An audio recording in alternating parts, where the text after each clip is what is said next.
दोस्तों नमस्कार। इस वक्त हम मौजूद हैं बाबा श्री लक्कड़दास जी गौशाला समिति सांगलिया में मौजूद हैं। हालांकि सांगलिया में आज बहुत भव्य मेला भी है क्योंकि यहाँ पर लक्कड़दास जी महाराज की जो बरसी है। लेकिन आज जिस इस मकसद को लेकर मैं आप लोगों के बीच में हूँ, मैं आज एक बहुत बेहतरीन गौशाला आप लोगों को दिखाने वाला हूँ। गौशाला है उन सब से आपको भिन्न नजर आएगी। यहाँ की व्यवस्थाओं को लेकर देखेंगे, गायों को किस तरह से रखा जाता है। ना सिर्फ यहाँ पर दुधारू गायें हैं, वो तमाम गायें यहाँ पर, यानी एक गौशाला के नाम नहीं है सिर्फ, यहाँ पर गायों की मदद करने वाले लोग किस तरह से यहाँ पर गायों को रखते हैं। बाहर जितने भी जो घुमक्कड़ जानवर है वो जो किस तरह से घूम रहे हैं और जो लोग फर्जी तरीके से गौशाला बनाकर गायों के नाम पर खाते हैं, उनसे बहुत ज्यादा भिन्नता यहाँ पर आपको नजर आएगी।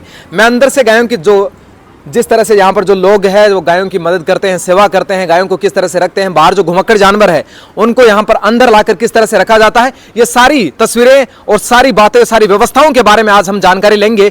थोड़ा सा मैं अंदर आप लोगों को लेकर चलता हूँ। दोस्तों मैं इस वक्त ये जो बाबा श्री लक्कड़दास गौशाला समिति जो सांगलिया में बनी हुई है, और ये सांगलिया कौन से स्थान पर पड़ता है वो भी मैं आपको बताता हूँ। सांगलिया पड़ता है अपने भारत के राजस्थान के सीकर जिले के लोसल शहर के नजदीक ये क्षेत्र। तमाम गौशालाएं जहां पर लोग गायों के नाम पर पैसा तो लेते हैं लेकिन गायों की मदद नहीं करते हैं, उनकी सेवा नहीं करते हैं। मैं आज वो चीज आपको यहां पर दिखाने के लिए आया हूं। ये एक ऐसी एकमात्र गौशाला है जहां पर सिर्फ और सिर्फ गायों की सेवा की जाती है, मदद की जाती है। हालांकि मैं उन लोगों से चर्चा करूंगा, गोबर बहुत ज्यादा है नीचे निश्चित तौर पर, लेकिन आज चलेंगे सर, आज व्यवस्थाएं दिखाएंगे। बाहर जो घुमक्कड़ गायें हैं जो जिनका कोई धनी नहीं है।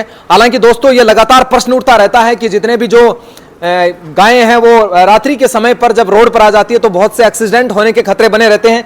लेकिन यहां पर देखिए दोस्तों, बमुश्किल आपको ये नजर आएगा कि यहां पर कोई गाय है जो दूध देती है, या ऐसा नहीं है। ये ऐसी गायें हैं जो मुझे लगता है एक बार भी जो ब्याही नहीं होगी, जिनके बच्चे भी नहीं है, लेकिन बाहर घूम रही है। लेकिन आम जन को इनसे नुकसान ना हो, इसलिए यहाँ के गौशाला समिति के जो अध्यक्ष हैं, यहाँ के जो लोग हैं, बाबा खिमादास जो यहाँ पर समाधि स्थल बना हुआ है अपने यहाँ पर सांगलिया धूनी, उस धूनी में जो महाराज बैठे हैं ओमदास जी महाराज, उनके सानिध्य में इस गौशाला का जो संचालन है वो किया जा रहा है। अब देखिए यहां पर ये पूरी की पूरी गौशाला दोस्तों गायों से भरी हुई है। ऐसी गायों से, ऐसा नहीं है जो गायें हैं वहां पर दूध देती है, बहुत कम गायें आपको दिखाई देगी। बस केवल यहां पर जो काम है वो सेवा का काम है। मात्र यही बताया जा रहा है कि बाहर जो जितने भी गायें घूमती हैं वो आम जन को, जितने भी आम लोग हैं, जो राहगीर जो रास्ते पर चलते हैं, जो गाड़ी वाले चलते हैं, बड़े साधन जो चलते हैं, उनको किसी प्रकार का नुकसान ना हो और गाय दर दर की ठोकरें ना खाएं, भटके नहीं। इसलिए इस गौशाला को यहां पर बेहतरीन सुचारू रूप से, बेहतरीन तरीके से संचालन इसका किया जा रहा है। यह वास्तव में यह दृश्य देखकर मेरा हृदय अंदर से गदगद है कि अगर आपको गौशाला चलानी है तो वास्तव में इस तरह से अगर गौशाला का संचालन किया जाए तो ये गाय ना तो बाहर भटकेगी, ना किसी दूसरे व्यक्ति नुकसान होगा।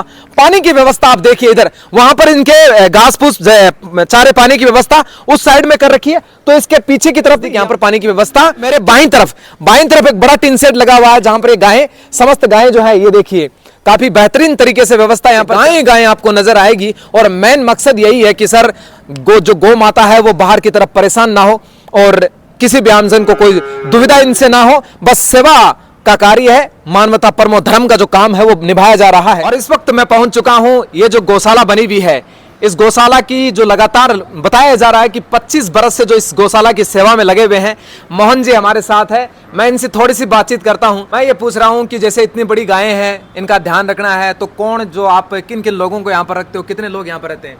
4 या 5 ग्वाल रखते हैं। तो जो खाने पीने के इनका चारा की व्यवस्था वो कहाँ से होती है?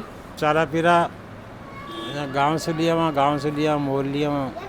तो ये अपने जो सांगलिया धूनी है उनके सानिध्य में चल रही है? हाँ, सांगलिया धूनी ओमदास जी की महाराज से चल रही है। पहले तो गांव की तरफ से चल रही, अब ओमदास जी महाराज की। पहले गांव की तरफ से थी। हाँ। तो जो ये जितने भी ये जो पशु है यहाँ पर गायें हैं, तो बाहर से जितने भी गायें घूम रही है वो भी लोग यहाँ पर लेकर जो खेती किसान करने वाले हैं? वे भी बाड़ा मायन हमारा गाय है। हाँ? पशु वाला कोई पशु है, गाय है, बच्चे है, हाँ। वो माए बाढ़ लिया। कोई किसान परेशान ना हो अपनी खेती को लेकर? किसान परेशान करेंगे। अभी कितनी गायें हैं लगभग, कितनी है ऐसा लगता है? 350 के लगभग है। 350 के लगभग गायें हैं। आएगा गाय बछड़ा सर है। दान दाताओं के द्वारा मान लीजिए कोई चारे की व्यवस्था की जाती है? दान की तरफ से आ रही है और गौशाला की तरफ से कर मिल यहाँ 10-12 बीघा में। हाँ। अरे चारों और भी आवे है और बंटा भी आवे है और चारों फुल व्यवस्था है।